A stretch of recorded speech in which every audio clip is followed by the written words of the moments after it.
Yan ngayon po no, what's up mga katsa? Today is Miyerkules, ngayon ay Holy Week na mga katsa, ngayong week na ito. So ngayon ay nandito ako sa Barangay Masiga, kung saan ay bike lang ako, gamit yung bike ng lolo ko. Ako ay papunta sa bayan ng Buwak para tamang pasyal-pasyal lang ako ng mga katsa. Then kung makikita naman ninyo, ako'y naka-jacket, then naka-cycling, yung pang bike, then naka-sapatos ako. Yan. Banot hanggang Masiga ay inabot na kaagad ako ng pagod dahil sa medyo mabilis ako mapagod. Kaya yun. Pero kaya ko pa naman mga katsa. Nandito ako sa may isang malayan yan. So, makikita ninyo, napakaganda dito. Then yan, dyan sa part na yan, yan ay airport ng mga katsa. Yung mismong napaglanding ng mga aeroplano na galing sa Maynila. Layo pa ng aking pupuntahan. Pupunta pa ako ng bayan ng Buwak. Ay nandito pa lang ako sa Barangay Masiga, dito sa Kasan ng mga katsade. Ako inabot kagad ng pagod. Then di ko rin malilimutan, syempre may dala ako ng mga gamit. Pambang ba ng bike ko, may charger pa ako. Then pera na sa halagang 150. Kasi pag naplatan ako, then wala akong pamasahe, galakad lang ako. Eh sakto, nandun naman pati yung lolo ko sa sa Buwak at siya'y nagabiyahe, may jeep kami. Pero nakahanda rin naman ako ng pera na sa halagang 150 lamang ng mga katsa. So nag-start lang ako magbike sa oras na mga 5:50. Eh ang oras na ngayon ay 6:13. So ilang minuto din mahigit, mga 23 minutes. Tayo na yun. Pagod ka agad ako. So ang layo pa ng pupuntahan ko ng mga katsa. Papunta pa doon sa pinakandulo pa yon. So papunta pa tayo ng bahay ng Buwak. Ngayon ay Holy Week no mga katsa. Ang daming mga napakita dito tuwing mahal na araw. So merong mga moryones, merong ganap na mga role playing na about dun sa buhay ni Jesus Christ. So ginagawa yan ng mahal na araw. Noong last year hindi natuloy dahil sa pandemya no mga katsa. Pero ngayon I don't know kung meron baga ngayon. So then by the way pala, nandito ako sa may sunflower farm. Nalimutan ko. So sa may sunflower farm yan kung makikita ninyo. Ayan sunflower farm yan mga katsa. So yan, kitang kita naman ninyo. Hindi kasi ako makapasok dito sa sunflower farm dahil sa may entrance to mga katsa. Sana makapasok sana ako para makita ninyo kung yung mga sunflower dito sa dito sa part na ito, dito sa Barangay Masiga, dito sa bayan ng Gasan. So wag na natin patagalin pa. At ako'y kanina pa ako naabot, pero kailangan ko manang bumili ng tubig. Kaya pupunta man ako sa bayan ng Buwak. So malapit na ako sa Buwak. Kaya let's go na mga katsa.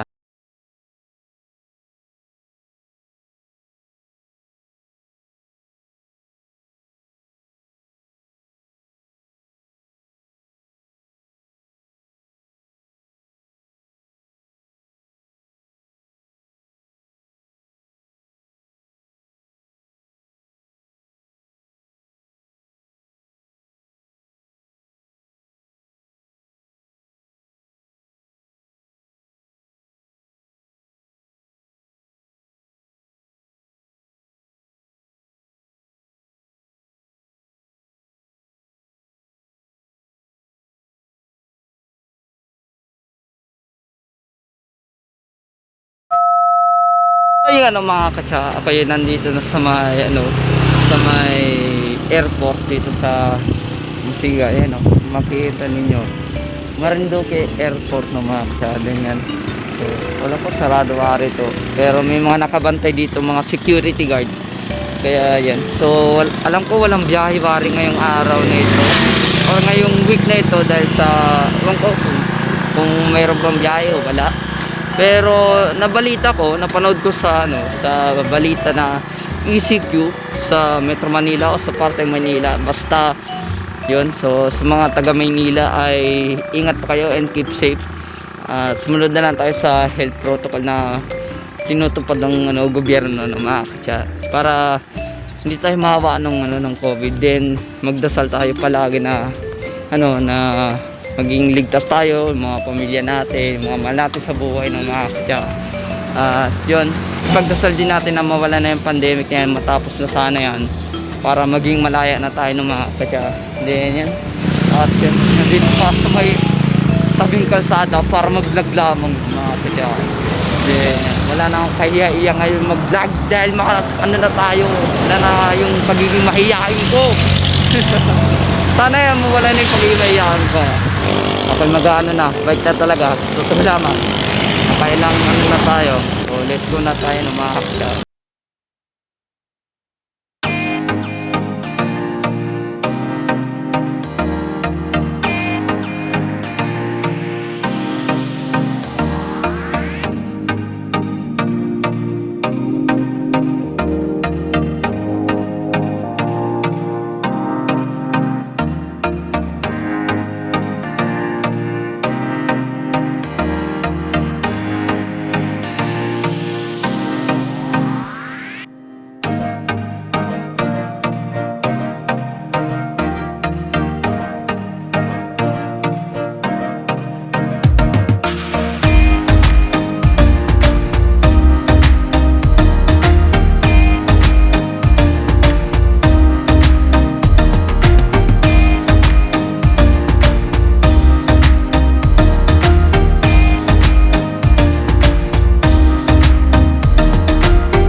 Ano mga katsa, ngayon ay ano na, nandito ako sa BAP, oras na 6:49 AM no mga katsa, mag-aalas 7 na no. So ngayon nandito ako sa ano, sa Balaring BAP. Then yan, so may makita sa inyo, yan. So yan na yung hotel and spa. So kung kitang-kita naman ninyo yung nakasulat doon no, Balar Hotel and Spa no mga katsa. So natanong ako dito sa ano, kay Kuya kaganina na nandiyan. So tinanong ko kung anong barangay ito. So ito pala ay Balaring. So ito ang pangalan dapat daw sana diyan, Balaring. Eh binago. Tinanggal nila yung ING. Kaya inano, Balar.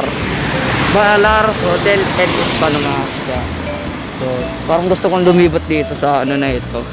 Pero tingnan lang natin. Wala naman tayong balak magano dito kasi wala tayong budget.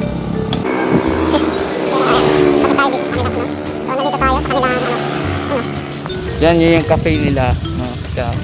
Then dito, meron pa ditong mga storage room. Yung sa pag may mga kasal, ganyan-ganyan. Nakapunta na ako dito nung kasal nung ate nung ex ko. Sana all. Then yan. So, ang ganda dito ng mga katsa. Tama, libot-libot lang tayo. Then may mga tao na nandito. Then yan. Tama, libot-libot lang tayo. Mga katsa. Yan. Yun yung mismo yung kanilang hotel. So, kung kitang-kita naman ninyo doon sa montage ko kaganina, ay meron pa dong nagawang isang hotel. Ako kung hotel ba o resort. Then yun o. Kitang-kita na naman ninyo, napakaganda dito. Oh. Pwede mag-date dito. Ganyan-ganyan, no? Kitang-kita naman ninyo, mga katsa. Ganda niyan. So, smile. May pa-selfie pa. Ayan, no? So, napakaganda niyan.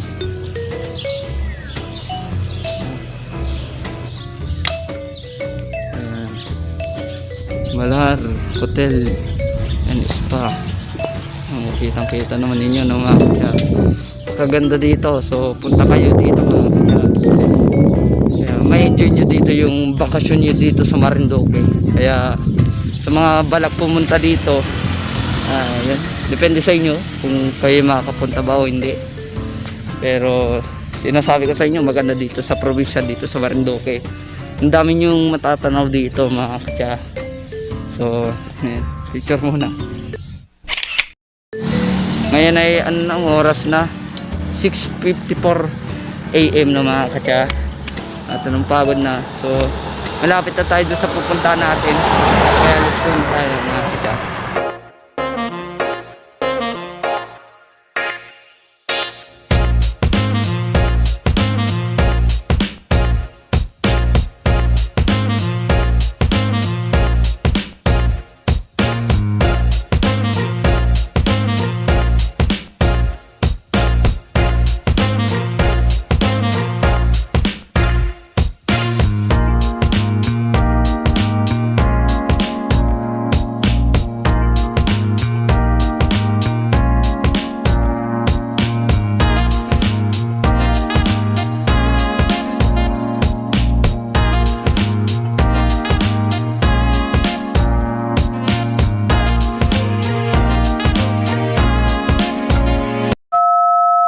What's up mga katya, ngayon ay ano na, oras natin ay 7:03 na ng umaga.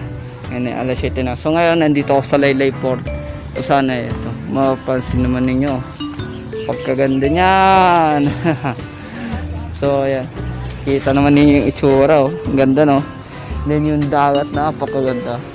So okay, nagtamang tambay muna para dito. Hindi ko na alam kung ano ba sasabihin ko sa inyo. Medyo nawawala ako sa nami-mental block ako ng mga katya. Pag bike ko dahan-dahan lamang sa wala. Pero kaya pa naman ng tuhod ko ay dinadahan-dahan ko lang yung pag bike ko. Dahil sa kasi nag-vlog ako eh. Tamang selfie muna tayo. Pagod na eh. Kaya tamang muna tayo, tigil-tigil. Ang dahil na lang pupunta natin. Hindi ko alam kung anong oras na ako uuwi sa bahay namin. Baka tanghaling tapat na. Tapos napakainit pa. Nangitim na kagad ng ano ko. Night. Buti nakalungsib ako. Pero yung mukha ko delikado. Maumitim naman ako. Huwag naman ako umitim. Gusto kong pumuti nga ni. Pagod. So ano muna ako, tambay muna, then diretso na ako sa pupuntahan ko. Kaya yun, stop and glow. Stop and glow pa.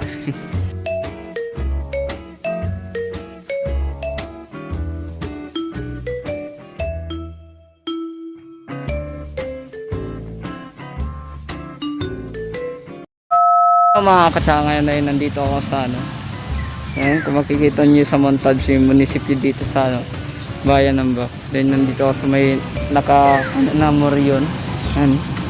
So kitang kita naman ninyo mga katsa. Mala araw, merong mga na Moryon, mga nagasuot na costume. So ewan ko lang kung meron dun sa Bac. Sa Gasan kasi nagatingin ako kaso wala daw. Ewan ko bakit ba wala, pero may nakikita rin ako na konti. So ayan, malapit na tayo doon sa pupuntahan natin. Ganyan, kaya sa totoo lamang wala pa akong almusal. Kahit tinapay, kape, hindi pa man lang ako nakapag almusal. Sa totoo lamang. Pero pagdating ko doon, mag-almusal ako. So pagod mga katsa. Talagang pero masaya pa rin. Then kasi ngayong araw na ito dapat nagalaba ako eh. Kaso nung Sabado naglaba ako. Di yung kapatid ko ang galaba. Ano yun, ako lang laging galaba. Ako lagi. Porque panganay masipag. Kayo din. Then yan, punta tayo dito. Galakad-lakad muna tayo ng konti. Dala-dala ko yung bike ko. Hindi naman ako naplatan. Then yan. So, ngayon ay umaga na. Ang oras na nito ay 7:27 ng umaga. And yan, pagod kaagad. Kasi abutin na naman ako ng sakit na naman ng dibdib. Pero gusto ko lang talaga magbike talaga. Ma-exercise man lang pati yung katawang ko pati. Mas okay pang magbike kaysa sa magmotor. Pero ang problema rin pag nagabike ka, ang pagod. Dr. Damian Reyes Provincial Hospital. Kung kita-kita pa naman ninyo ng mga kata. Ayun. Silaw kasi. Pasensya nyo na mga katsa kung medyo magulo itong vlog ko na ito. Bike pa na tayo no mga katsa. Then malapit na tayo dito sa may GT168. Dito. Punta tayo dun. So nandito na tayo sa may tapat ng mall. Yan. GT168. So nandito tayo sa GT168. So sarado pa. Then andyan na yung mga tao, mga nag-intindi sa GT168. Gusto ko lang pumunta dito kaso wala akong pera. Ay lang yung pera ko, 150 ha. Anong ibibili ko dyan? Punta tayo doon sa GT168. Wait lang, may mga sasakit pa kasi. Dami kasi mga sasakyan dahil sa mga ng trabaho.